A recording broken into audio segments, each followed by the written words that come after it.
Pogosto slišim argument, o, ne morem trenirati, ker dežuje, pa ker je prevroče, pa ker je ne vem kaj. Res je, sej pretiravati res ni treba, ampak ne se toliko smiliti samemu sebi. Dajte mi ga, tudi če malo dežek pada, če ni nič hudega.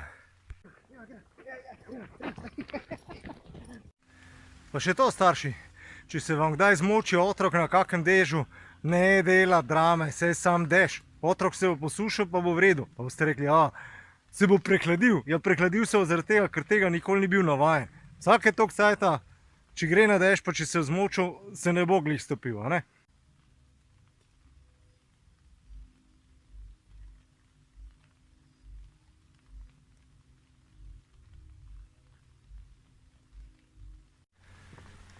Daniel Vitalis ima dober model. Tak mogoče se zdi na prvi pogled precej ezoteričen, ampak glede tega, katerim elementom naj bi bil človek izpostavljen. In on pravi zrak, voda, zemlja, ogenj. Zdaj, ogenj, da ne boste mislili do kakih čudnih zadev, torej gre za figurativno zadevo. Ampak zrak, čist zrak, voda, kakšno vodo pijemo, kakšne kvalitete je, v kakšni vodi se kopamo, katero vodo vnašamo v svoje telo in konec koncev tudi kakšna voda pada po nas.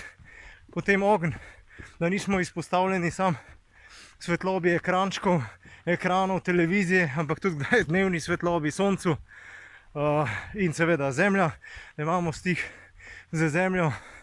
Tako da mislim, da meni osebno skoraj da boljšega modela za razlago, kaj človek v bistvu potrebuje za neko optimalno zdravje, ga skoraj ni boljšega.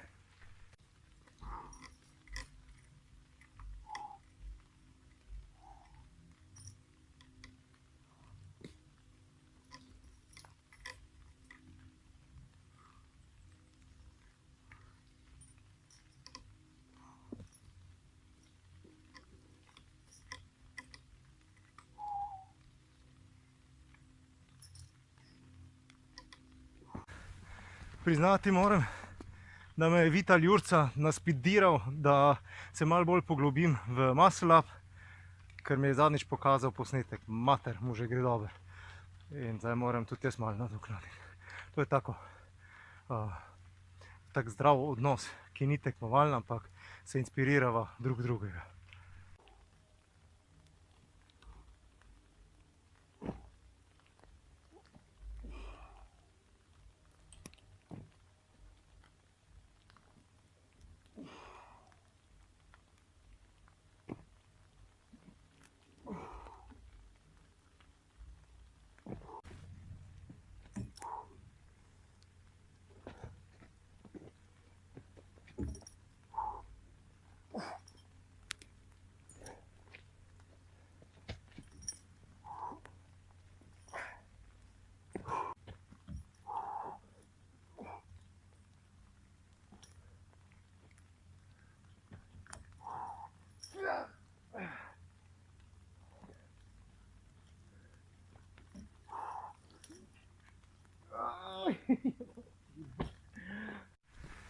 Danes mi Muscle Up sicer ni ratal, zato sem pa se dovolj izpostavil elementu vode. Tako da tudi to nekaj šteje. Sem Robert Lisac, profesor športne vzgoje, trener borilnih veščin. Se vidimo jutri. Čau. Matej, če slučajno gledaš tale vlog, ta je pa zate.